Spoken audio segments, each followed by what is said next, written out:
ये कहानी एक ऐसे कैदी की है जो दुनिया की किसी भी जेल से जब चाहे भाग सकता है, पर इस कैदी ने जो किया शायद रहती दुनिया तक कोई ऐसा न कर पाए।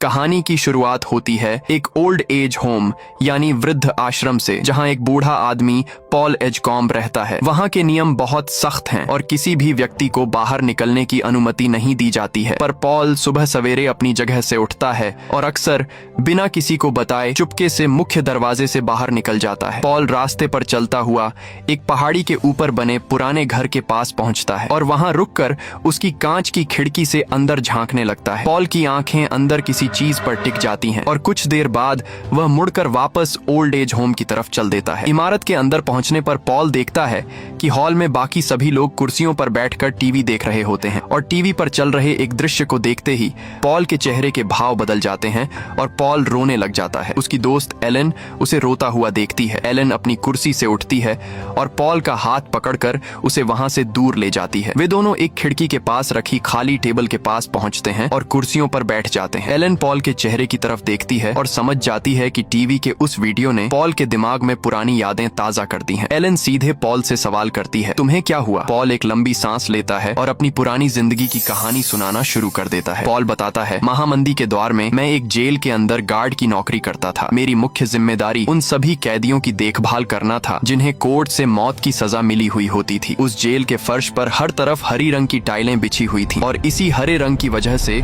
उस जगह को ग्रीन माइल कहा जाता था।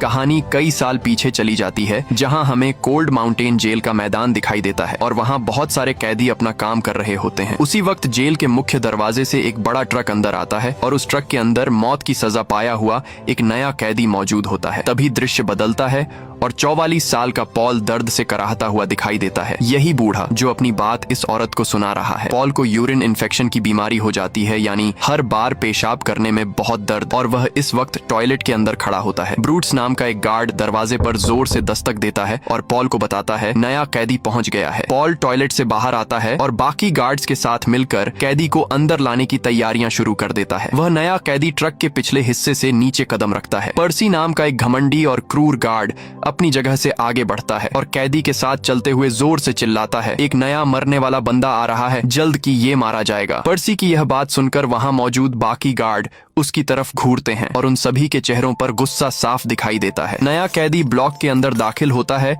और उसे देखते ही डेल और बिटरबक नाम के कैदी अपनी कोठरियों में चौंक जाते हैं, क्योंकि उस कैदी का शरीर बहुत ज्यादा विशाल होता है। पर पॉल को उस कैदी के चेहरे को ध्यान से देखता है और उसे उस इंसान के चेहरे पर एक मासूमियत नजर आती है। पर्सी कैदी को जोर से डंडा मारता है और उसे कोठरी के अंदर जाने का आदेश देता है। पॉल तुरंत आगे बढ़ता है, वह पर्सी को रोकता है और उसे वहां से जाने का ऑर्डर देता है और बाकी गार्ड्स के काम में मदद करने का निर्देश देता है कि तभी एक कैदी डेल के मुंह से जोर की हंसी निकल जाती है। पर्सी यह हंसी सुनकर अपना आपा खो बैठता है। वह डेल के पास जाता है और डेल के हाथ पर डंडे से एक जोरदार हमला करता है। इस प्रहार के कारण डेल की उंगलियां टूट जाती हैं। पॉल पर्सी को जोर से डांटता है और उसे तुरंत उस ब्लॉक से बाहर निकाल देता है। पॉल नए कैदी की फाइल खोलता है और पढ़ता है। पॉल कहता है, क्या तुम्हारा नाम जॉन कॉफी है? कैदी कहता है, हाँ, मेरा नाम पीने वाली कॉफी पर स्पेलिंग थोड़े अलग है। पॉल जॉन का बाकी गार्ड्स के साथ परिचय करवाता है। जॉन पॉल से कहता है, मेरे कमरे की लाइट बंद मत करना क्योंकि मुझे अंधेरे से डर लगता है। पॉल उसे जवाब देता है, इस गलियारे की लाइट हमेशा जलती रहती है। पॉल कोठरी से बाहर आता है और लोहे का दरवाजा बंद हो जाता है। जॉन काफी मायूस होकर कहता है, मैं ये रोक नहीं सका, रोकने की कोशिश की थी पर देर हो चुकी थी।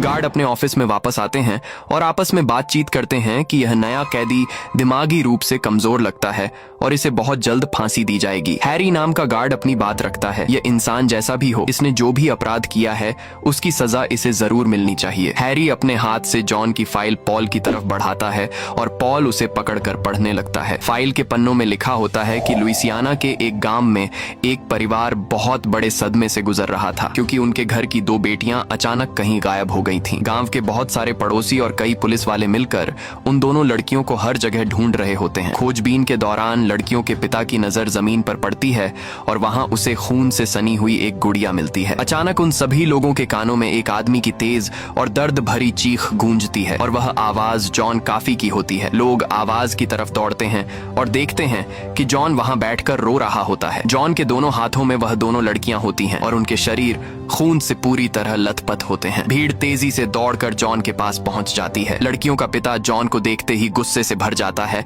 वह जॉन पर टूट पड़ता है और उसे बुरी तरह पीटने लगता है। जॉन रोते रोते वहां खड़े पुलिस वालों की तरफ देखता है और कहता है, मैं ये रोक नहीं सका, रोकने की कोशिश की थी पर देर हो चुकी थी। तभी एक पुलिस वाला अपनी गन बाहर निकालता है और उसे जॉन की गर्दन पर टिका देता है। वह पुलिस वाला जॉन से कहता है, तुम्हें हत्या के जुर्म में गिरफ्तार किया जाता है। पॉल जॉन काफी की फाइल का आखिरी पन्ना पढ़ रहा होता है कि तभी जेल का वार्डन हाल उसके पास आता है। वार्डन पॉल को जानकारी देता है, 20 मिनट पहले स्टेट कैपिटल से एक बहुत गुस्से भरा फोन आया था। हाल आगे बताता है, पर्सी कोई आम गार्ड नहीं है बल्कि वह गवर्नर की पत्नी का भतीजा है, वही पर्सी जिसने कैदी की उंगलियां तोड़ी थीं। पॉल सोच में पड़ जाता है और कहता है, अगर पर्सी के पास इतने अच्छे संपर्क मौजूद हैं तो वह अभी तक इस जेल में क्या कर रहा है? पर्सी तो कहीं भी बड़ी जगह नौकरी कर सकता है। पॉल अपनी परेशानी जाहिर करता है और हाल से कहता है, उस मतलबी और बेवकूफ पर्सी ने आज बेवजह डेल की उंगलियां तोड़ दी। पॉल हाल को यह भी साफ बता देता है, अगर पर्सी यही काम करता रहा तो वह दूसरे कैदियों को भी नुकसान पहुंचाएगा। वार्डन हाल पॉल को धैर्य रखने की सलाह देता है और वार्डन पॉल को बताता है, पर्सी बहुत जल्द यहाँ से चला जाएगा क्योंकि उसने ब्रायर रिज मेंटल अस्पताल में एक ज्यादा वेतन वाली नौकरी के लिए आवेदन कर रखा है। पॉल अपनी शंका जताता है, मुझे लगता है पर्सी सिर्फ किसी कैदी को बिजली की कुर्सी पर तड़पते हुए देखना चाहता है। वार्डन हाल वहाँ से जाने से पहले पॉल से कहता है, पर्सी को बस एक मौका दे दो। पॉल अपनी ड्यूटी खत्म करके अपने घर पहुंचता है और अपनी पत्नी जेन को जेल में हुई सारी बातें बता देता है। वह जॉन कॉफी का भी जिक्र करता है। पॉल अपने यूरिन इन्फेक्शन के दर्द के बारे में शिकायत करता है। पॉल इस बात से बहुत उदास होता है कि बीमारी के कारण होने वाले दर्द की वजह से वह अपनी पत्नी से प्रेम भी नहीं कर पा रहा है। जेन उसकी हालत को समझती है और उसे दिलासा देती है। अगला दिन शुरू होता है और पॉल डीन के साथ मिलकर बिजली की कुर्सी को साफ कर रहा होता है जिस पर कैदियों को मौत की सजा दी जाती है। तभी उन्हें एक कोने से ब्रूट्स के हंसने की आवाज सुनाई देती है। ब्रूट्स उन्हें अपने पास बुलाता है और एक छोटा सा चूहा दिखाता है जो सामने वाले स्टोर से अंदर से बाहर निकल कर आता है। वह चूहा बिना किसी डर के इंसानों के बीच आराम से घूम रहा होता है। ब्रूट्स उस चूहे के सामने खाने का एक टुकड़ा डालता है। चूहा एक बिस्किट का टुकड़ा अपने मुंह में दबाता है और वापस उसी स्टोर में भाग जाता है। पॉल को इस बात की फिक्र होती है कि यह चूहा जेल की दीवारों में छेद बना देगा और फाइलों को खा जाएगा। पॉल दूसरे गार्ड को आदेश देता है, मेरे साथ मिलकर उस चूहे को फौरन पकड़ो। वह स्टोर काफी समय से एक गोदाम की तरह बन चुका होता है। गार्ड कमरे के अंदर रखा सारा सामान बाहर निकाल कर रख देते हैं। वे पूरी जगह छान मारते हैं लेकिन वह चूहा किसी को नहीं मिलता। अगले दिन जालिम पर्सी शीशे के सामने खड़े होकर अपने बाल बना रहा होता है और अचानक वह चूहा उसके ठीक पीछे फर्श पर दिखाई देता है। दो गार्ड चूहे को फिर से बिस्किट खाने को दे देते हैं पर पर्सी अपना डंडा पकड़कर मन ही मन चूहे को मारने की प्लानिंग कर लेता है। पर्सी चूहे पर हमला करता है पर चूहा बच जाता है। पर्सी चूहे को मारने के लिए आसपास रखी चीजें उठाकर उसकी तरफ फेंकने लगता है। चूहा पर्सी के हमलों से बच जाता है और तेजी से भागकर वापस स्टोर रूम के अंदर छिप जाता है। पर्सी गुस्से में स्टोर का दरवाजा खोलता है और चूहे को ढूंढने के लिए कमरे का सारा सामान उठाकर बाहर फेंकने लगता है। पॉल और ब्रूट्स वहां पहुंचते हैं और पर्सी की यह हरकत देखते हैं। ब्रूट्स कहने लगता है कि कल हमने भी कोशिश की थी पर पॉल उसे चुप रहने को कहता है क्योंकि उन्हें पता होता है कि पर्सी इस तरह चूहे को नहीं ढूंढ पाएगा और अब फिर से इसको सारा सामान अंदर रखना पड़ेगा। पॉल पर्सी को शांत होने के लिए कहता है ताकि कैदियों को और ज्यादा परेशानी न हो। पर्सी पॉल की बात मानने से इनकार कर देता है जिस बात से पॉल का दोस्त ब्रूट्स उसे गले से पकड़ लेता है। पर्सी चुप नहीं होता और अपने संपर्कों का इस्तेमाल करके ब्रूट्स को नौकरी से निकलवाने की धमकी दे डालता है। ब्रूट्स ये बात सुनकर गुस्से में आ जाता है और आगे बढ़कर पर्सी को फिर से दबा लेता है। पॉल तुरंत बीच में आता है और ब्रूट्स को शांत करने की कोशिश करता है। इसके बाद पॉल पर्सी की तरफ देखता है और उसे चेतावनी देता है, मैं जानता हूँ तुम्हारे संपर्क किन लोगों से हैं और अगर तुमने दोबारा धमकी दी तो मैं तुम्हें यही धरती में गाड़ दूंगा। अगला दिन आता है और पॉल अपनी पूरी टीम के साथ मिलकर कैदी बिटरबक को दी जाने वाली फांसी का अभ्यास शुरू करता है। जेल का एक चौकीदार जिसका नाम टुट टुट है, गार्ड्स उससे अभ्यास के लिए आगे आने को कहते हैं। रात का समय होता है और बिटरबक के सिर के ऊपर के बालों को मुंडवा दिया जाता है। बिटरबक अपनी फांसी को लेकर बहुत डरा हुआ होता है और अपने पुराने अच्छे दिनों को याद करने लगता है। पॉल उसके पास जाता है और उसे शांत करने की कोशिश करता है। इसके बाद बिटरबक को फांसी वाले कमरे में ले जाकर बिजली की कुर्सी पर बैठाया जाता है। ब्रूट्स आगे बढ़ता है और बिटरबक के सिर पर एक गीला स्पंज रख देता है। इसका कारण ये होता है कि बिजली सीधे दिमाग तक पहुंचे और मौत जल्दी हो जाए। रात के ठीक 10 बजते ही ब्रूट्स अधिकारियों की तरफ देखता है और बिजली का लीवर खींचने का आदेश देता है। लीवर खींचते ही बिटरबक के शरीर में तेज करंट दौड़ता है। उसका शरीर जलने लगता है और उसे अपने की सजा मिल जाती है। यह पूरी प्रक्रिया चल रही होती है और पर्सी एक छोटे से कमरे के अंदर से यह सब बड़े ध्यान से देखता रहता है। मौत के बाद पर्सी बिटरबग के मृत शरीर के पास जाता है। पर्सी शरीर को देखकर मजाक उड़ाता है और कहता है, नर्क से मुझे एक कार्ड भेजना। इस घटना के बाद पॉल पर्सी के पास जाता है और उसे बताता है, मुझे ब्रायर रिज पागल खाने में तुम्हारे नौकरी के आवेदन के बारे में पता चल गया है। पर्सी इस बात को मान लेता है और पॉल के सामने एक वादा करता है। पर्सी कहता है, अगर मुझे एक बार कैदियों को फांसी देने का मुखिया बनने का मौका मिले तो मैं यहाँ से चला जाऊंगा, चाहे सिर्फ एक बार के लिए ही क्यों ना हो। पॉल अपने दिमाग में सोचता है, अगर पर्सी अगली सुबह अपना रवैया ठीक रखता है तो वह उसकी यह इच्छा पूरी कर सकता है। अगले दिन जब पॉल अपनी डेस्क पर बैठा होता है तभी उसे एक कैदी की तेज हंसी सुनाई देती है। पॉल अपनी जगह से उठता है और जाकर देखता है कि डेल उसी छोटे चूहे को अपना पालतू बना लेता है। डेल के चेहरे पर खुशी होती है और वह पॉल को बताता है, मैंने इसका नाम मिस्टर जिंगल्स रख दिया है। डेल उस चूहे को छोटे छोटे करतब भी सिखाता है। पर्सी भी वहाँ यह सब देखने के लिए आता है और इस बार उसका व्यवहार पहले से काफी बेहतर होता है। पर्सी डेल से कहता है, मैं दोपहर में इस चूहे के रहने के लिए एक सिगार का डिब्बा ढूंढ कर लाऊंगा। तभी वार्डन का बुलावा आता है और पॉल उसके पास पहुंचता है। वार्डन हाल पॉल को बताता है, कल हमारी जेल में एक नया कैदी आने वाला है जिसका नाम विलियम वॉर्टन है। वार्डन हाल आगे बताता है, विलियम को 3 लोगों की हत्या के लिए मौत की सजा मिली है और उन लोगों में एक गर्भवती महिला भी शामिल थी। इसके बाद हाल पॉल को एक बुरी खबर देता है, मेरी पत्नी मेलिंडा के सिर में ट्यूमर है। हाल कहता है, ये ट्यूमर नींबू के आकार का है और डॉक्टर इसका ऑपरेशन नहीं कर सकता। हाल भारी मन से कहता है, मैं अपनी पत्नी को यह बताने की हिम्मत नहीं कर पाया कि वह जल्द ही मरने वाली है। अगली सुबह पॉल सोकर उठता है और बाथरूम की तरफ जाता है। पॉल को इन्फेक्शन के कारण तेज दर्द होने लगता है। पॉल खुले में पेशाब करता है और दर्द के मारे वहीं जमीन पर लेट जाता है। अगले दिन पॉल अपनी पत्नी जेन के पास जाता है और बताता है, मेरा इन्फेक्शन बहुत बढ़ रहा है और मुझे डॉक्टर के पास जाना होगा। इसी दौरान नया कैदी विलियम वॉर्टन जेल पहुंचता है। हैरी, डीन और पर्सी कैदी वॉर्टन को खुद पागल खाने से गाड़ी में बिठाकर जेल में लेकर आते हैं। वॉर्टन पूरी तरह नशे में होता है। पॉल ग्रीन माइल के क्वार्टर में जॉन काफी के सेल के बाहर खड़ा होकर उनका इंतजार कर रहा होता है।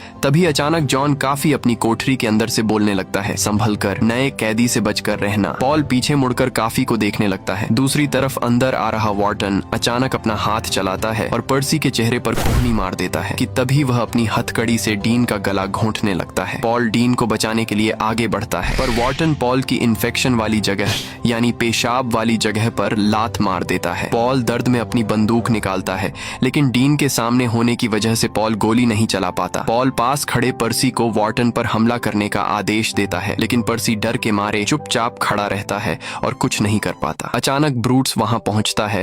वो पर्सी का डंडा लेकर वॉर्टन के सिर पर जोरदार हमला करता है। वॉर्टन बेहोश होकर जमीन पर गिर जाता है। पॉल वॉर्टन को कोठरी में बंद करता है और ब्रूट्स और पर्सी दोनों को घायल गार्ड्स को अस्पताल ले जाने का निर्देश देता है। वह वार्डन के लिए रिपोर्ट तैयार करने को भी कहता है। पॉल को अपने इन्फेक्शन पर हमले की वजह से असहनीय दर्द होने लगता है और वह फर्श पर बैठ जाता है। जॉन काफी पॉल को अपनी कोठरी के पास आने को बोलने लगता है। जॉन काफी अचानक अपने हाथ बाहर निकालता है और पॉल को पकड़ लेता है। जॉन काफी अपना हाथ पॉल के पेशाब वाली जगह पर रखकर उसे जोर से दबाने लगता है। कैदी डेल यह देखकर मदद के लिए जोर जोर से चिल्लाता है, कोई जल्दी पॉल को बचाओ, नहीं तो काफी पॉल का सामान तोड़ देगा। पर वहाँ कोई दूसरा गार्ड मौजूद नहीं होता। जॉन काफी की कोठरी की बत्तियां अचानक तेज रोशनी से चमक उठती हैं। इसके तुरंत बाद सब शांत हो जाता है और जॉन काफी पॉल को छोड़ देता है। जॉन काफी जोर से खांसता है और उसके मुंह से छोटे छोटे कीटाणुओं का एक झुंड बाहर निकालने लगता है। वे कीटाणु हवा में तैरते हैं और गायब हो जाते हैं। पॉल जॉन काफी से पूछता है, तुमने मेरे साथ क्या किया? जॉन जवाब देता है, मैंने बस मदद की, और इतना बोलकर काफी अपने बेड पर पलटकर सो जाता है। पॉल उलझन में उठकर बाथरूम जाता है। उसका इन्फेक्शन पूरी तरह खत्म हो चुका होता है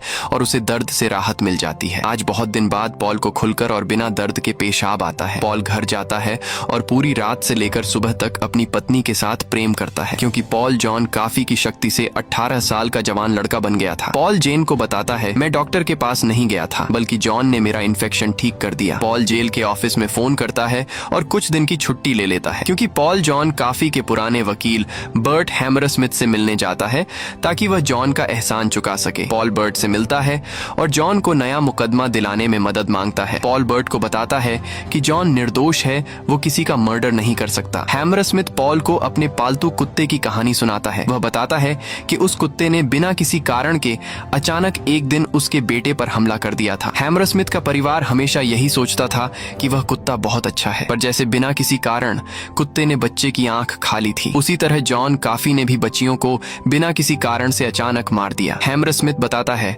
मैंने कुत्ते को गोली मार दी थी, इसी तरह से काफी को भी मौत की सजा मिलनी चाहिए। हैमरस्मिथ पॉल की तरफ देखता है और कहता है, उस कुत्ते और जॉन में कोई फर्क नहीं है। अगले दिन पॉल धन्यवाद के रूप में जॉन के लिए कॉर्न ब्रेड लेकर आता है। पॉल बताता है कि यह ब्रेड उसकी पत्नी ने बनाया है। जॉन ब्रेड देखकर खुश होता है और उसे डेल और मिस्टर जिंगल्स नाम के चूहे के साथ बांटकर खाता है। वॉर्टन सोचता है कि जॉन उसे भी ब्रेड देगा। जॉन ब्रेड का थोड़ा सा हिस्सा अपने पास बचाकर रख लेता है। कुछ समय बाद वॉर्टन पर्सी पर हमला कर देता है। वह अपनी कोठरी की सलाखों से हाथ बाहर निकालकर पर्सी का गला घोंट देता है। पर्सी डर के मारे अपनी पैंट में ही पेशाब कर देता है। डेल ये देखकर पर्सी का मजाक उड़ाता है और जोर से हंसता है। पर्सी डेल की हंसी से नाराज हो जाता है और उसे सजा देने का फैसला करता है। वॉर्टन को एकांत कोठरी में बंद कर दिया जाता है। अगले दिन गार्ड डेल को उसकी फांसी का समय बता देते हैं। डेल अधिकारियों से प्रार्थना करता है, मेरे मरने के बाद मेरे चूहे का ध्यान रखना। पॉल और ब्रूट्स डेल को आश्वासन देते हैं, हम चूहे को सर्कस में भेज देंगे। उसी समय मिस्टर जिंगल्स यानी चूहा कोठरी से बाहर भाग रहा होता है। क्रूर पर्सी अपने पैर से उस चूहे को बुरी तरह कुचल देता है, क्योंकि डेल क्रूर पर्सी के बीच में पेशाब करने वाली घटना पर हंसा था। डेल यह देखकर गहरे सदमे में चला जाता है। तभी जॉन काफी पॉल को निर्देश देता है, मिस्टर जिंगल्स को उठाकर मेरे हाथ में रख दो। जॉन काफी उस मरे हुए चूहे के पर फूंक मारता है और जॉन का हाथ तेजी से चमकने लगता है। मिस्टर जिंगल्स फिर से जिंदा होता है और भागकर डेल के पास चला जाता है। वहां मौजूद सभी अधिकारी यह घटना देखकर हैरान रह जाते हैं। अब एक बरसात वाली रात में डेल की फांसी का वक्त आ जाता है। गार्ड डेल को ले जाकर बिजली की कुर्सी पर बैठाते हैं। पर्सी जानबूझकर स्पंज को पानी में गीला नहीं करता। पॉल की नजर फर्श पर जाती है और वहां पानी की कोई बूंद नहीं होती। पॉल को शक होता है और वह फांसी रोकने के लिए मन ही मन सोचता है, लेकिन क्रूर पर्सी तुरंत अधिकारी को लीवर खींचने का इशारा कर देता है। बिजली चालू होती है और डेल दर्द से जोर जोर से चिल्लाने लगता है। वॉर्टन अपनी कोठरी के अंदर पागलों की तरह चिल्ला चिल्ला कर गाना गाने लगता है। जॉन अपनी कोठरी में डेल का सारा दर्द महसूस करता है। जॉन काफी की शक्तियां फिर से काम करने लगती हैं। तभी मिस्टर जिंगल्स जॉन के हाथ से छूटता है और दूसरी कोठरी में छिप जाता है। डेल की मौत की सजा देखने आए लोग डेल को जलता देखकर डर जाते हैं। तभी ब्रूट्स पॉल को बिजली बंद करने के लिए कहता है। पॉल मना करता है और बताता है, बिजली बंद करने से डेल को और ज्यादा दर्द होगा। डेल के शरीर में आग लग जाती है। पर्सी डर के मारे अपना चेहरा दूसरी तरफ घुमा लेता है। पॉल पर्सी को पकड़कर घुमाता है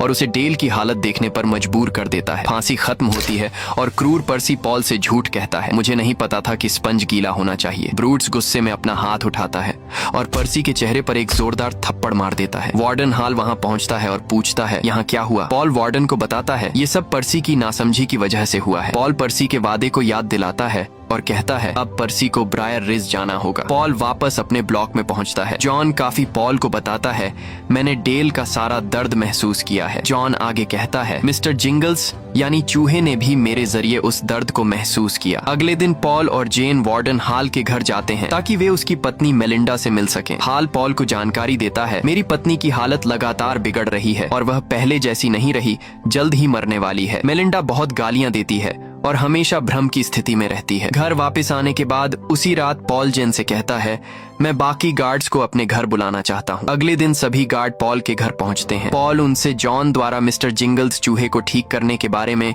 उनकी राय पूछता है। पॉल उन्हें यह भी बताता है, मेरा इन्फेक्शन भी जॉन की शक्ति की वजह से ही ठीक हुआ था। इसके बाद पॉल उनके सामने एक योजना रखता है। पॉल कहता है, हम जॉन को चुपके से जेल से बाहर निकालेंगे और वार्डन हाल के घर ले जाएंगे ताकि वह मेलिंडा को ठीक कर सके। गार्ड शुरू में इस योजना से इनकार कर देते हैं क्योंकि उन्हें डर होता है कि अगर वे किसी कैदी को बाहर ले जाते हुए पकड़े गए तो उन्हें जेल की सजा हो जाएगी और नौकरी से निकाल दिया जाएगा। पॉल उन्हें यकीन दिलाता है, ये मिशन पूरी तरह गुप्त रहेगा और कैदी वॉर्टन या क्रूर पर्सी को इसके बारे में कुछ पता नहीं चलेगा। पॉल एक ड्रिंक तैयार करता है और उसमें नींद की गोलियां मिला देता है। वह ड्रिंक कैदी वॉर्टन को पीने के लिए दे देता है। गार्ड पर्सी को पकड़ते हैं और उसे उसके कामों की सजा के तौर पर स्टोर रूम में बंद कर देते हैं। वे जॉन की कोठरी का दरवाजा खोलते हैं और उसे बाहर निकालते हैं। जैसे ही वे जेल से बाहर निकलने वाले होते हैं, नशे में धुत कैदी वॉर्टन जॉन काफी का हाथ जोर से पकड़ लेता है। जॉन कॉफी को तुरंत वॉर्टन के द्वारा किए गए सारे अपराध दिखाई देने लगते हैं। पॉल आगे बढ़ता है और वॉर्टन के हाथ से जॉन का हाथ छुड़ा लेता है। पॉल जॉन को जेल से बाहर निकालता है और अपने ट्रक में बैठा लेता है। वे सभी ट्रक में सवार होकर वार्डन हाल के घर की तरफ निकल जाते हैं। वे वार्डन हाल के घर पहुंचते हैं और हाल अपनी शॉर्ट गन निकालकर उन्हें धमकाता है। हाल को लगने लगता है कि जेल में कोई दंगा हुआ है या कैदी भागने की कोशिश कर रहे हैं। पॉल वार्डन हाल के पास जाता है और धीरे धीरे उसे पूरी बात समझाकर शांत कर देता है। जॉन सीढ़ियां चढ़कर ऊपर जाता है और मेलिंडा के चेहरे के पास पहुंचता है। जॉन काफी मेलिंडा के पास बैठकर बोलता है, मैंने इसका रोग ढूंढ लिया है। मेलिंडा के मुंह से एक अजीब सी चीज निकलती है और वह सीधे जॉन के मुंह के अंदर चली जाती है कि तभी कमरे की रोशनी अचानक बहुत तेज हो जाती है और वहाँ एक छोटा सा भूकंप आता है। जॉन जोर से खांसता है और पीछे की तरफ फर्श पर गिर जाता है और मेलिंडा से उसका संपर्क टूट जाता है। मेलिंडा तुरंत एक सुंदर लड़की की तरह दिखने लगती है। वह अब पूरी तरह स्वस्थ हो जाती है और उसे अपनी बीमारी या एक्सरे के बारे में कुछ भी याद नहीं रहता। वार्डन हाल अपनी पत्नी को ठीक होता देखता है और खुशी के मारे रोने लगता है। तभी फर्श पर पड़ा हुआ जॉन फिर से खांसता है, लेकिन इस बार जॉन उन कीटाणुओं को अपने मुंह से बाहर नहीं निकाल पाता। मेलिंडा उपहार के रूप में जॉन कॉफी को अपने गले से उतारकर सेंट क्रिस्टोफर हीलर का एक पेंडेंट गले में पहनाती है। इसके बाद वे सभी लोग जॉन को लेकर वापस जेल लौट आते हैं, लेकिन जॉन अभी भी बहुत कमजोर और अस्वस्थ रहता है। डीन पॉल के पास आता है और बताता है कैदी वॉर्टन को लगभग होश आ गया है। इसके बाद गार्ड क्रूर पर्सी को स्टोर रूम से बाहर निकालते हैं और उसका व्यवहार काफी गुस्से में रहता है। पॉल पर्सी के पास जाता है और उसे सलाह देता है इस बात को भूल जाए, क्योंकि हम किसी को नहीं बताएंगे तुमने बीच में पेशाब कर दिया था। बदले में तुम भी मुंह मत खोलना। पर्सी जवाब देता है, मैं इस बारे में सोचूंगा, जबकि बाकी सभी गार्ड अभी भी पर्सी को लेकर चिंतित रहते हैं। पर्सी कहता है, मैं एक दिन इस घटना का जिक्र जरूर करूंगा, और वह वहाँ से आगे बढ़ने लगता है। पर्सी जैसे ही बाहर की तरफ जाने लगता है कि तभी जॉन काफी सलाखों के बीच से अपने हाथ बाहर निकालता है और पर्सी को पकड़ लेता है। जॉन काफी पर्सी को खींचकर अपना चेहरा उसके चेहरे से सटा देता है और अपना मुंह खोलकर सभी कीटाणु सीधे पर्सी के मुंह के अंदर छोड़ देता है। इसके बाद जॉन काफी क्रूर पर्सी को छोड़ देता है और पर्सी पूरी तरह बेजान हो जाता है, जैसे अब बीमारी उसके अंदर आ गई हो। पर्सी सीधे बाहर अपने कमरे की तरफ बढ़ने लगता है, पर जब कैदी वॉर्टन पर्सी को देखता है और उसे फिर से पेशाब का ताना मारता है कि तभी पर्सी की आंखों से लगातार आंसू बहने लगते हैं। पर्सी अपनी गन बाहर निकालता है और वॉर्टन की छाती पर गोली चला देता है। बाकी गार्ड दौड़ कर आते हैं और पर्सी को चारों तरफ से घेर लेते हैं और पर्सी गिर जाता है और जोर से खांसते हुए काले बीजाणुओं का आखिरी हिस्सा अपने मुंह से बाहर निकाल देता है। पॉल जॉन के पास जाता है और उससे पूछता है, तुमने ऐसा क्यों किया? जॉन जवाब देता है, कैदी वॉर्टन और क्रूर पर्सी बुरे आदमी थे, इसलिए मैंने उन्हें इसकी सजा दी। जॉन पॉल से कहता है, तुम्हें खुद देखना चाहिए, और वह अपना हाथ पॉल की तरफ आगे बढ़ा देता है। दूसरे गार्ड पॉल को जॉन का हाथ पकड़ने से मना करते हैं, लेकिन पॉल उनकी बात नहीं मानता और जॉन का हाथ पकड़ लेता है। अचानक पॉल के दिमाग में कैदी वॉर्टन की यादें चलने लगती हैं और जॉन काफी बताता है। वॉर्टन एक फार्म पर काम करता था और वहीं वे दोनों लड़कियां भी रहती थीं, जिनके कत्ल का इल्जाम मेरे पर लगा है। एक रात वॉर्टन चुपके से उन लड़कियों के कमरे में घुस जाता है और उनका अपहरण कर लेता है और वह उन लड़कियों को धमकी देता है। वॉर्टन कहता है, अगर एक चीखी तो मैं दूसरी को मार दूंगा। कि तभी पॉल को सच्चाई समझ आ जाती है कि उन्हीं दो लड़कियों के मर्डर के लिए जॉन कॉफी को गलत तरीके से सजा मिली है। जॉन की यादों के जरिए पॉल साफ देखता है कि कैदी वॉर्टन ने ही उन दोनों लड़कियों को मार डाला था, क्योंकि वे दोनों एक दूसरे से प्यार करती थीं। ये सब दृश्य देखकर पॉल पूरी तरह हिल जाता है और परेशान हो जाता है। ये सदमा पॉल को थका देता है और तभी वार्डन हाल और पुलिस वाले जेल में पहुंच जाते हैं, जहां पर्सी जिंदा लाश की तरह होता है, जैसे उसे कुछ पता ही न हो उसने क्या किया। पुलिस जांच पूरी करती है और वार्डन हाल पॉल से कहता है, मैं तुम्हारी और तुम्हारे साथियों की पूरी मदद करूंगा। वार्डन हाल कहता है, चाहे इसके लिए मुझे अपनी नौकरी ही क्यों ना खोनी पड़े। वार्डन हाल पॉल से पूछता है, क्या यह सब मेरे घर पर हुई घटना से जुड़ा है? पॉल इस बात से साफ इनकार कर देता है और पुलिस क्रूर पर्सी को गिरफ्तार कर लेती है। पर्सी को उसी मानसिक अस्पताल में भेजा जाता है जहां उसे पहले नौकरी करनी थी। पर्सी को ठीक उसी कमरे के अंदर रखा जाता है जहां से उसने कैदी वॉर्टन को उठाया था। पर्सी को अब अपनी पूरी जिंदगी वहीं बितानी होती है और दूसरी तरफ पॉल उलझन में पड़ जाता है, क्योंकि उसे जॉन कॉफी के निर्दोष होने की सच्चाई पता चल चुकी होती है। उस रात पॉल अपनी पत्नी जेन से बात करता है और जेन उसे सलाह देती है, तुम जॉन से बात करो और जानो कि वह खुद क्या चाहता है। अगले दिन पॉल और बाकी गार्ड जॉन के पास जाते हैं और उससे पूछते हैं, क्या तुम रिहा होना चाहते हो? जॉन कहता है, मैं भागना नहीं चाहता, क्योंकि मैं तुम लोगों को खतरे में नहीं नहीं डालना चाहता, क्योंकि कानून और सरकार की नजरों में मैं अभी भी एक कातिल हत्यारा ही हूँ। पॉल जॉन कॉफी से पूछता है, मैं भगवान के सामने एक निर्दोष आदमी को फांसी देने की बात को कैसे सही ठहरा सकता हूँ। जॉन कॉफी पॉल को शांत करता है और कहता है, तुम चिंता मत करो। जॉन कॉफी बताता है, ठीक करने की शक्ति के साथ